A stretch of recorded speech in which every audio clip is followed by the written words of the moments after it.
جب ہم صحیح معنوں میں مسلمان تھے تو امانت زندگیوں میں کیسے تھی؟ ایک واقعہ سنا کر اب میں اپنی بات کو دوسرے رخ پہ لاتا ہوں۔ واقعہ ہے مگر ہے بڑا ہی عجیب۔ امید ہے کہ آپ اس کو دل کے کانوں سے سنیں گے۔ ایک کاروباری آدمی تھا، بیوی تھی، نیک تھی، خوبصورت تھی، اچھی زندگی گزر رہی تھی، مگر اس کا کام ایسے تھا کہ اس کو کراپ خریدنے کے لیے دوسرے شہر میں جہاں فصل ہوتی تھی 3-4 مہینے وہاں جا کے رہنا پڑتا تھا اجناس خریدنے کے لیے۔ اب وہاں اس کو بیوی کے بغیر رہنا پڑتا، تو اس نے فیل کیا کہ میرے لیے 4 مہینے بیوی کے بغیر رہنا ڈیفیکلٹ ہے۔ اس نے ڈیسیژن لیا کہ چلو میں یہاں بھی نکاح کر لیتا ہوں، مگر پہلی بیوی کو نہیں بتاتا کہ اس کا دل دکھی نہ ہو۔ اس نے وہاں دوسرا نکاح کر لیا، کیونکہ اس زمانے میں لوگ زنا سے ڈرتے تھے، کرتے تھے تو شریعت کے مطابق کرتے تھے۔ اس نے نکاح کر لیا، اس بیوی کو مکان لے کے دے دیا۔ اب اس کے ساتھ اس نے پہلے سے طے کر لیا کہ میں سال میں 3-4 مہینے آؤں گا، تمہارے ساتھ رہوں گا، باقی وقت میں نان نفقہ کی ذمہ داری میری ہوگی، مگر میں دوسرے شہر میں رہوں گا۔ وہ تیار ہو گئی۔ اب جب واپس آئے خامد تو بیویوں کو بھی اللہ نے کشف دیا ہوا ہوتا ہے، تو آتے ہی بیوی نے پہچان لیا، بدلے بدلے میرے سرکار نظر آتے ہیں۔ چنانچہ بیوی کو سمجھ تو لگ گئی مگر وہ چپ رہی۔ اب 1-2 دفعہ میں اس نے فگر آؤٹ کر لیا کہ some thing is seriously wrong some where,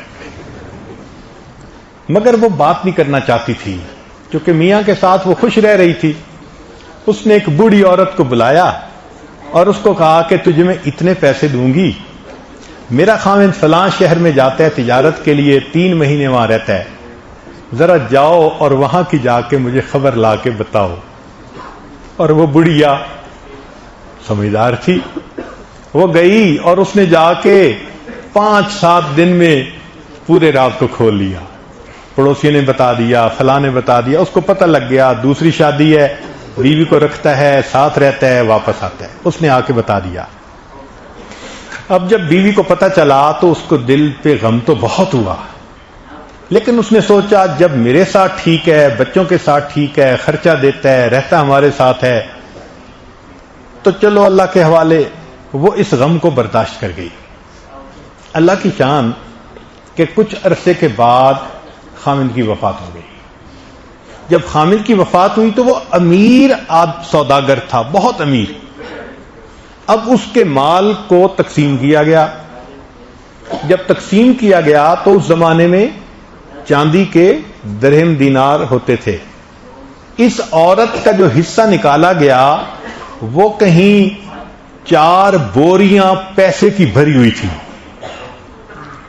تو تقسیم کرنے والوں نے اس عورت کا حصہ اس کو پہنچا دیا کہ جی بیوی کا حصہ اتنا نکلا ہے، یہ آپ لے لیجئے۔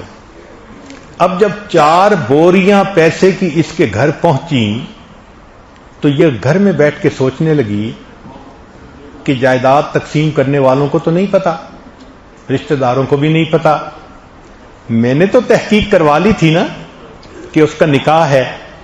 اس کا مطلب یہ کہ اس کی ایک بیوی نہیں تھی، اس کی 2 بیویاں تھیں، تو یہ 4 بوریاں میرا حق نہیں، اس میں سے 2 بوریاں دوسری بیوی کا حق ہے۔ عورت ذات وہ خود سوچ رہی ہے، سوچیں اللہ کا ڈر کتنا دل میں ہوگا۔ چنانچہ اسی بوڑھی عورت کو اس نے بلایا اور بلا کے کہا میں تجھے اتنے پیسے دوں گی، یہ 2 بوریاں پیسوں کی لے جا اور یہ جا کے اس عورت کو دے اور بتا کہ خامد تمہارا فوت ہو گیا۔ بڑھیا نے پیسے لیے اور وہ دوسرے شہر گئی اور اس عورت کو ملی اور اس کو بتایا کہ تمہارا خامد تو فوت ہو گیا۔ وہ بہت روئی، بہت روئی۔ پھر اس نے کہا کہ جی اس کی جو پہلی بیوی تھی اس کو 4 بوریاں حصے میں ملی تھیں اور اس نے 2 بوریاں تمہارے حصے کی تمہیں بھجوا دی ہیں، یہ وراثت میں تمہارا حق ہے۔ تو جب اس نے 2 بوریاں اس کو دیں تو وہ اور زیادہ روئی اس نے کہا اتنا کیوں رو رہی ہو؟ اس نے کہا کہ یہ بوریاں میری طرف سے لے جاؤ اور اس پہلی بیوی کو واپس کر دو۔ اس نے کہا کیوں؟ اس نے کہا اس لیے کہ میں جانتی ہوں اور میرا رب جانتا ہے کہ جب خامد لاسٹ ٹائم یہاں سے جانے لگا تھا اس نے جانے سے پہلے مجھے طلاق دے دی تھی، میں اس کی بیوی نہیں ہوں، میرا اس کی وراثت میں حق نہیں ہے، یہ 2 بوریاں پہلی بیوی کا حق ہے۔ اللہ اکبر کبیرہ۔ جب ہم صحیح معنوں میں مسلمان تھے، عورتیں مال کے بارے میں اتنا اللہ کا خوف کھاتی تھیں، آج کے دور میں تو مرد مال کے بارے میں اللہ کا خوف نہیں کرتے۔